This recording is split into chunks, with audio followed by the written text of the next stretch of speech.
Hello students. इससे पहले हम लोगों ने देख रखा था कि हमारे डे टू डे लाइफ में फ्रिक्शन के बहुत सारे एडवांटेज और वहीं पे बहुत सारे डिसएडवांटेज भी होते हैं। ठीक है, कभी कभी इतने सारे एडवांटेज होते हैं फ्रिक्शन के कि उस फ्रिक्शन को इंक्रीज़ करने की ज़रूरत पड़ती है।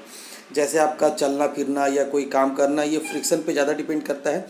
तो उस समय क्या होता है कि फ्रिक्शन को इंक्रीज करते हैं।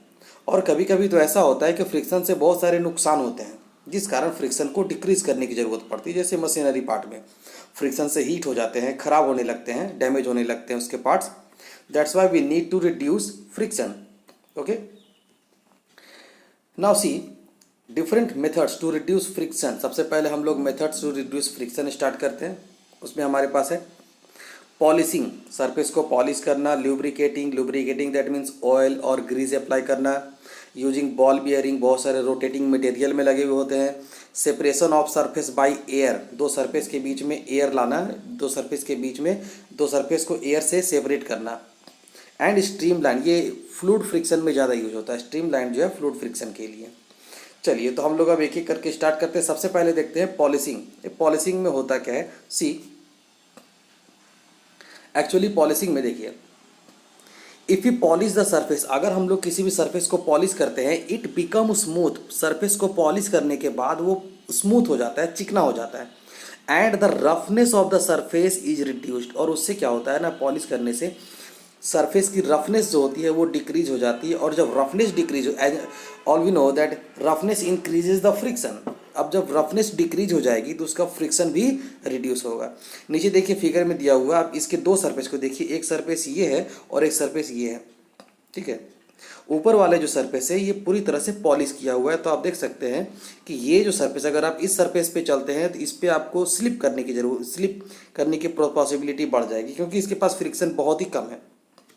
और ये जो है इसके पास, इस सरफेस के पास जो है फ्रिक्शन बहुत ही ज़्यादा है।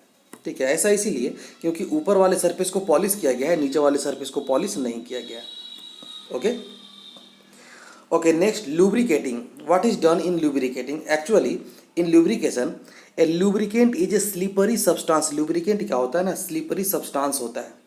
Okay, that form a smooth layer. जब लुब्रिकेंट को हम लोग अप्लाई करते हैं तो वो क्या करता है ना कि एक स्मूथ लेयर बना देता है। ठीक है, सरफेस के बीच में। एंड कुछ एग्जांपल हमारे पास यहाँ देखिए दिया हुआ है। ठीक है, लुब्रिकेंट में ऑयल है, ग्रीज है, ये सभी लुब्रिकेंट होते हैं। और जब भी हम इस लुब्रिकेंट को अप्लाई करते हैं तो सरफेस के फ्रिक्शन को वो रिड्यूस कर देती है। देखिए इसका एग्जांपल दिया हुआ हमारे पास फिगर से, यहाँ देखिए ये जो कंडीशन देख रहे हैं इसमें क्या होगा, रफनेस ज़्यादा है। ठीक है, और जैसे ही आप इसको मूव करवाइएगा ये इंटरलॉकिंग फॉर्म करेगा। दे फॉर्म इंटरलॉकिंग, इन सभी जगह पे ये इंटरलॉकिंग फॉर्म करेगा।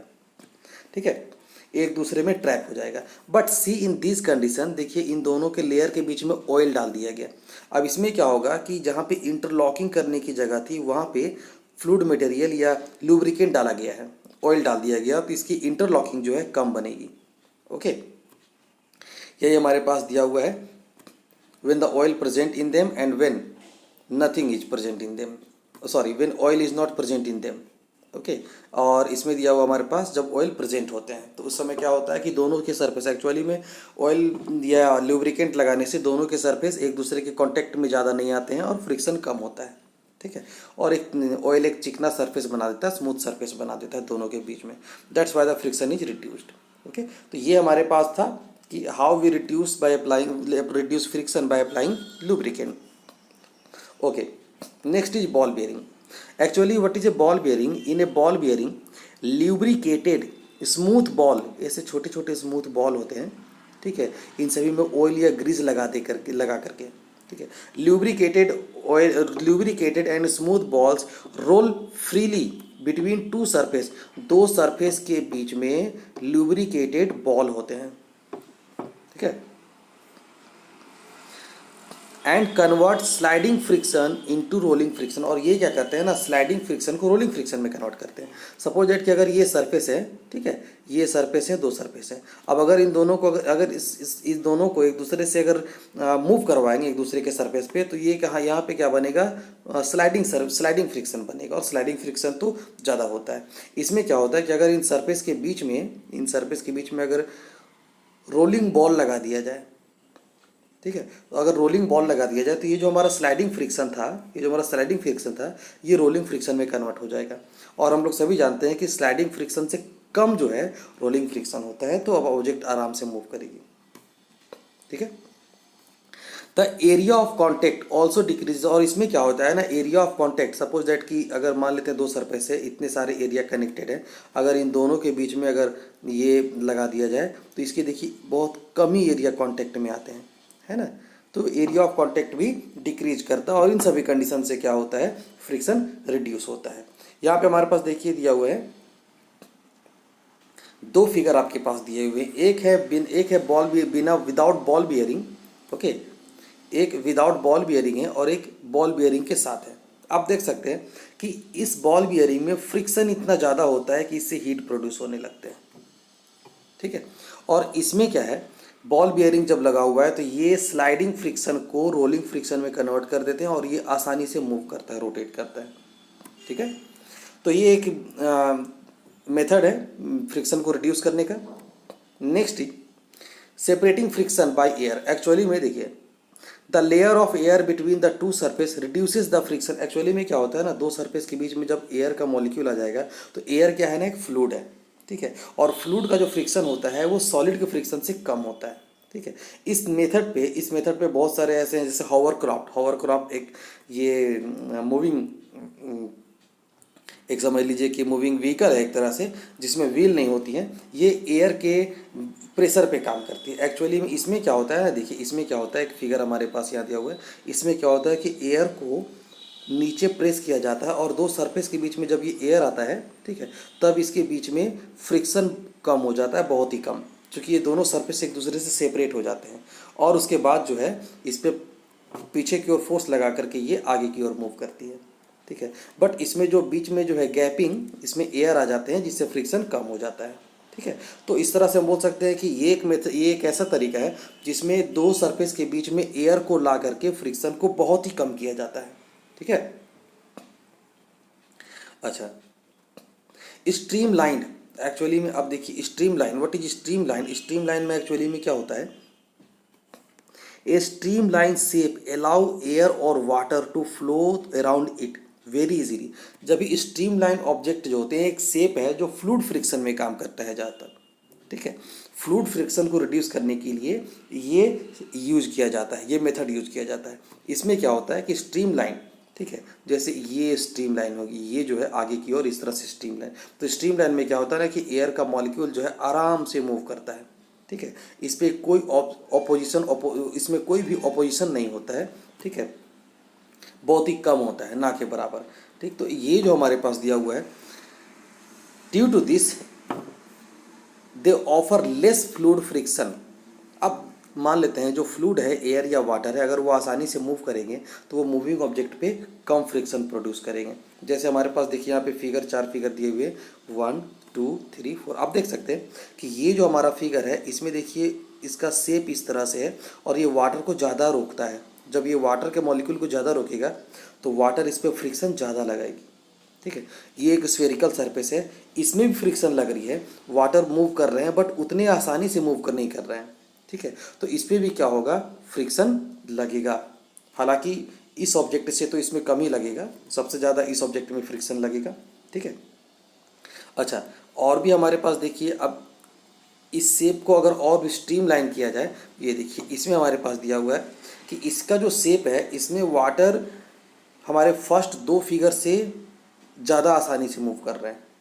ठीक है। तो इसमें क्या होता है कि फ्लूइड आसानी से मूव करेंगे और इस पर कम फ्रिक्शन अप्लाई करेंगे, और सबसे कम फ्रिक्शन इस पर अप्लाई करेंगे। ये स्ट्रीम लाइन हो गया। ठीक है। स्ट्रीम लाइन में क्या होता है कि वाटर जो होते हैं वो आराम से एक दूसरे के साइड में कट जाते हैं and they are very easily move. Okay. And when they move very easily they offer very less resistance. Okay. तो ये सब कुछ एग्जाम्पल थे फ्रिक्शन को रिड्यूस करने के। अब जैसा कि हमने बताया था कि कभी कभी क्या होता है, फ्रिक्शन को इंक्रीज करने का ज़रूरत पड़ता है। ठीक है। अब फ्रिक्शन को जब इंक्रीज करने की ज़रूरत पड़ेगी, then how the different methods are used to increase the friction.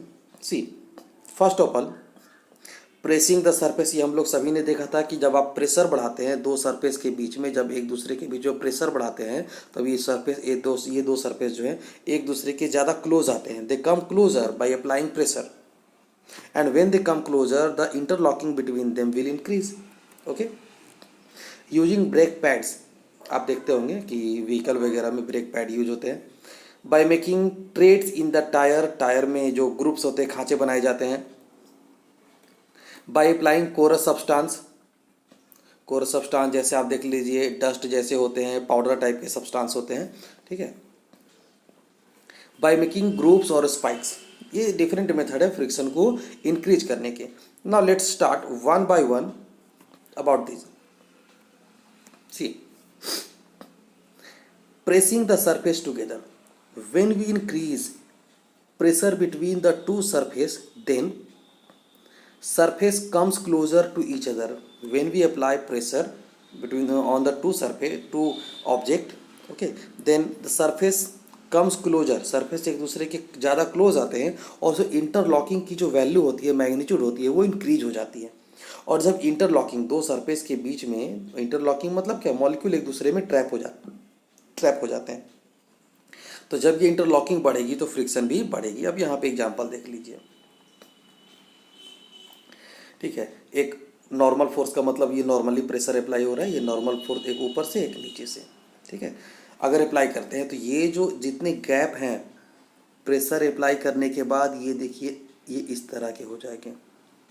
Now in this figure you can see that the two surface are very close to each other as compared to this। इससे अगर आप compare करते हैं तो इससे जो है ये ज़्यादा क्लोज आ जाते हैं, ठीक है। यहाँ देखिए ये बहुत ही क्लोज आ गए, तो ये जो है इसमें फ्रिक्शन ज़्यादा वर्क करेगा क्योंकि हमने इसमें प्रेशर अप्लाई कर दिया। ओके ओके ना, next is using brake pads. See, brake pads increases the roughness and the area of contact. Actually में ब्रेक पैड क्या करते हैं ना, रफनेस और एरिया ऑफ कॉन्टैक्ट को इंक्रीज करते हैं। और जब रफनेस इंक्रीज होगा, एरिया ऑफ कॉन्टैक्ट इंक्रीज होगा। आप यहाँ पे देख सकते हैं ये हमारा जो ब्रेक पैड है, ब्रेक पैड्स ये क्या करते हैं, सरफेस को इंक्रीज कर देते हैं, ठीक है। और रफनेस को, ये थोड़े रफ होते हैं, ठीक है, ये रफ होते हैं, स्मूथ नहीं होते, रफ होते हैं। और जब इसके रफनेस और एरिया बढ़ जाएंगे तो जब इस पर प्रेशर अप्लाई किया जाएगा, ये जब इस पर प्रेशर अप्लाई किया जाएगा, ठीक है, तब क्या होगा कि इन दोनों के टायर और ब्रेक पैड्स के बीच में जो फ्रिक्शन है वो बढ़ जाएगा, ठीक है। और जिस कारण ब्रेक बहुत ही आसानी से इजीली जो है व्हीकल को रोक सकती है। Okay, now third is by making treads in the tire। Actually the treads in the tire makes strong grip। Actually में जब ट्रेड्स बनाते हैं टायर में, जो खांचे बनते हैं, वो रोड पे बहुत ही स्ट्रॉन्ग ग्रिप बनाते हैं। Okay, and the tyre on the road, सी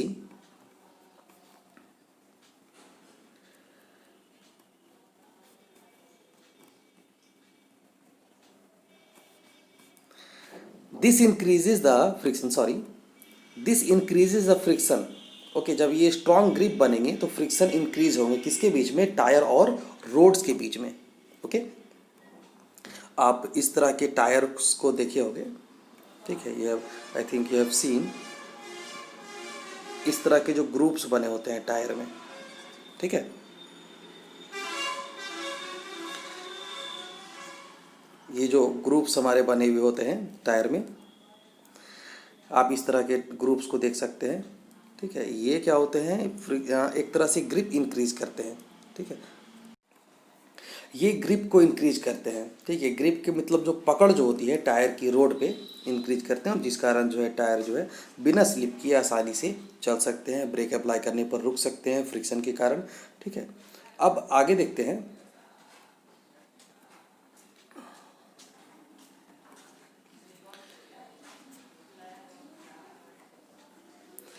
आगे हमारे पास है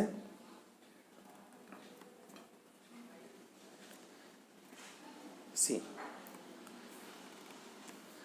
bye applying coarse substance. Actually में ना कबड्डी प्लेयर या इस तरह के माउंटेन क्लाइंबर जो होते हैं, कबड्डी प्लेयर या माउंटेन क्लाइंबर, ये क्या करते हैं, अपने हाथों में ड्राई सॉइल, ठीक है, या इस तरह के मटेरियल यूज करते हैं जिससे क्या होता है ना, उसके ग्रिप जो होते हैं ओपोनेंट पे इंक्रीज होते हैं। तो ग्रिप इंक्रीज होने का मतलब कि इसके जो हैंड्स के बीच में जो फ्रिक्शन होता है वो इंक्रीज होता है। ठीक है, तो अगर कोरस सब यहाँ पे दिया हुआ कोरस सब्सटेंस, तो dry soil, some special chemical powder, ये सभी ऐसे होते हैं जो फ्रिक्शन को इंक्रीज करते हैं। ठीक है, अच्छा अब देखते हैं हमारे पास नेक्स्ट मेथड है फ्रिक्शन को इंक्रीज करने की, by making spikes and groups. Actually में क्या होता है ना कि जैसे आप देख सकते हैं स्पाइक्स, मतलब आप प्लेयर्स के शूज़ देख सकते हैं, उसके जो शूज़ के जो सोल्स होते हैं, ठीक है, उसमें स्पाइक्स होते हैं, इस तरह से निकले हुए होते हैं, आप यहाँ देख सकते हैं। ठीक है, इस तरह से खांचे बने हुए रहते हैं, आप इन सभी में देख लीजिए। या फिर तो जो शूज़ होते हैं प्लेयर्स के, उसमें इस तरह से ग्रुप्स या स्पाइक्स बने हुए रहते हैं, टायर में इस तरह के ग्रुप्स बने हुए होते हैं। ये ऐसा इसीलिए, एक्चुअली में इस कंडीशन में क्या होता है ना, they increase the friction between the shoes and the road. Okay, see actually what happened, the spikes मतलब इस तरह के जो नेल्स होते हैं, nails which get into the ground, ये ग्राउंड में धंस जाते हैं एक तरह से, और जिस तरह से फ्रिक्शन को इंक्रीज करते हैं। तो ये सभी कुछ ऐसे मेथड्स हैं जिस तरह से हम लोग फ्रिक्शन को इंक्रीज कर सकते हैं, ठीक है, और या फिर तो डिक्रीज कर सकते हैं। ओके।